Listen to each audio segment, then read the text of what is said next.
The 15.5% growth is the highest in over a decade, and Nasscom's president, Debjani Ghosh, termed it as a year of resurgence after the one of resilience in the immediate aftermath of the pandemic.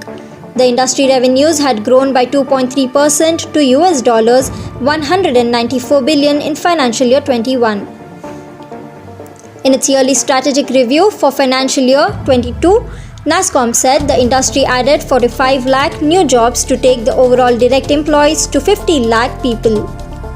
It said the export revenues grew 17.2% to US $178 billion, while the domestic revenues grew 10% to US $49 billion.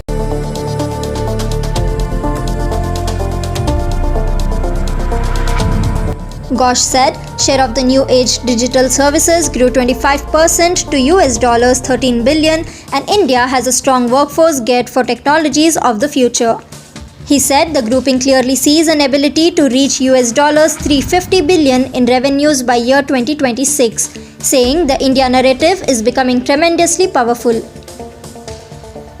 The survey said employees will be the key focus areas for companies in the new year, with measures on upskilling and retention, while research and development investments will also accelerate.